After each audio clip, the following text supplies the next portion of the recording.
my friends, it's Neil having a cup of tea on the balcony on another lovely sunny day in London, and I want to talk to you about a book that I read this week. This is a book that I can't get into too much detail about, but nonetheless definitely wanted to talk about it, and that is Star Trek The Last Starship #1, which is releasing from IDW on September the 24th. It's written by Colin Kelly and Jackson Lansing and features artwork by Adrian Bonilla. So you will know Colin and Jackson from their long history of working on Star Trek comics, but certainly for their long 2-year story that has just finished with Star Trek Omega.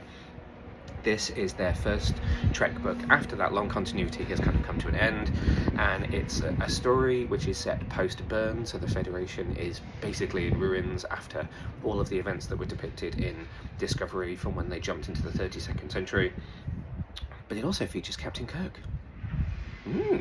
Yeah, and this is where I have to now pick my words very carefully because I do not want to spoil anything, otherwise IDW will send Foot Clan ninjas to take me out. The reason why I wanted to talk about this, I have always enjoyed what Colin and Jackson have done with Star Trek. They have an amazing way of picking up on continuity from books, from comics, from TV shows, from movies, and weaving it all together in a way that they just don't seem to be able to do in live action, which is quite surprising. It's so exquisite the way they do it. But this is a really fun, unexpected story. There are some surprise elements that I am really not allowed to talk about, but it is such a fun book which takes some really unexpected turns in how it gets to tell the story that it wants to tell. Really cool artwork, very tense story, which is a very interesting time for the Federation that we haven't seen necessarily before being depicted in a story, so it's interesting to jump back slightly before what was being told in Discovery. But I think that's all I can say.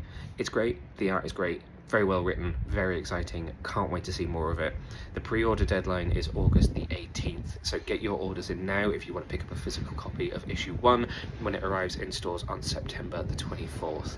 I will be back with a full review of it when it's out and an embargo has lifted and we can talk about it. So stay tuned, mum's the word, read it, live long and prosper.